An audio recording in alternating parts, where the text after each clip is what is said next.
En México cumplimos ya 12 años de guerra contra el narcotráfico, una guerra que ha tenido lastimosos costos para México, ¿no? Más de 250,000 muertos, alrededor de 40,000 desaparecidos, un número no determinado de cuántas personas han sido desplazadas por la violencia, y además comités de Naciones Unidas y relatores de Naciones Unidas han determinado que en México la tortura y también la desaparición es una práctica generalizada. Apenas la semana pasada tuvimos otro nuevo capítulo en este proceso de militarización que México está sufriendo. En ese nuevo capítulo lo que tuvimos al mismo tiempo fue a una Suprema Corte de Justicia de la Nación que declaraba inconstitucional la Ley de Seguridad Interior, y al mismo tiempo el gobierno electo, Andrés Manuel López Obrador en particular, presentaba su Plan Nacional de Seguridad y de Paz. En ese Plan Nacional de Seguridad y de Paz establecía ocho puntos interesantes. Los primeros 7 pues, son muy razonables, cambian de alguna manera la lógica de la política de seguridad que hemos seguido en México, recupera, por ejemplo, cosas como cambiar la lógica de la política de drogas, también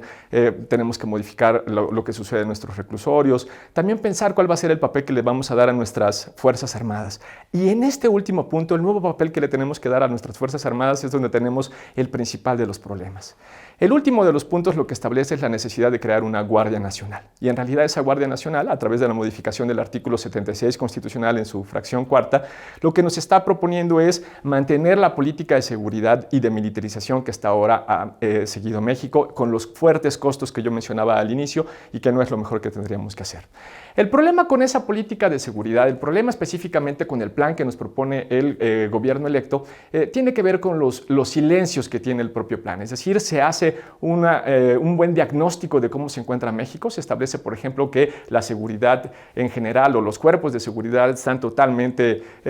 agotados, que no están funcionando en ninguno de los sentidos y que México se ha convertido en un panteón. Y es cierto. Pero en lo que se equivoca gravemente es en cuál tendría que ser la forma en que podríamos nosotros solucionar el problema en el que nos metimos, el grave problema de violencia en el que se encuentra México. Reitero, la militarización no es la solución.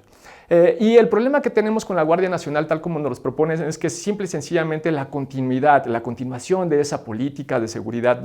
arrancada en el 2006, de mantener a los militares en las calles, de dividir al país en 266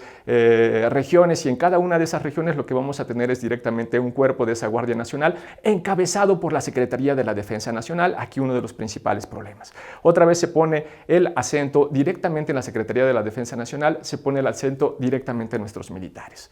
En cambio, de los silencios muy importantes que nosotros requerimos, más bien de los silencios que tiene el plan, y es lo que justamente tendríamos que evitar, no se dice cómo vamos a consolidar nuestros cuerpos de policía, no se dice cómo vamos a recuperar justamente las zonas que en este momento son gobernadas por las redes de macrocriminalidad, tampoco se menciona, no se hace un plan de una salida sistemática, de una salida paulatina y progresiva de los cuerpos militares de las calles, y estos dos elementos son los principales, son los con los que nosotros podemos efectivamente construir paz. Para construir paz lo que necesitamos es consolidar a nuestras policías por un lado, y al mismo tiempo lo que necesitamos es hacer un programa que sea progresivo de salida de los militares de las calles. Sabemos que esto de suyo es muy complicado, que probablemente va a tomar en el largo plazo 6, 7, probablemente 10 años, pero lo muy importante es que comencemos, y lo que nosotros no observamos en ese plan es el inicio del fin de la guerra. Eso es lo que nosotros no encontramos en ese plan.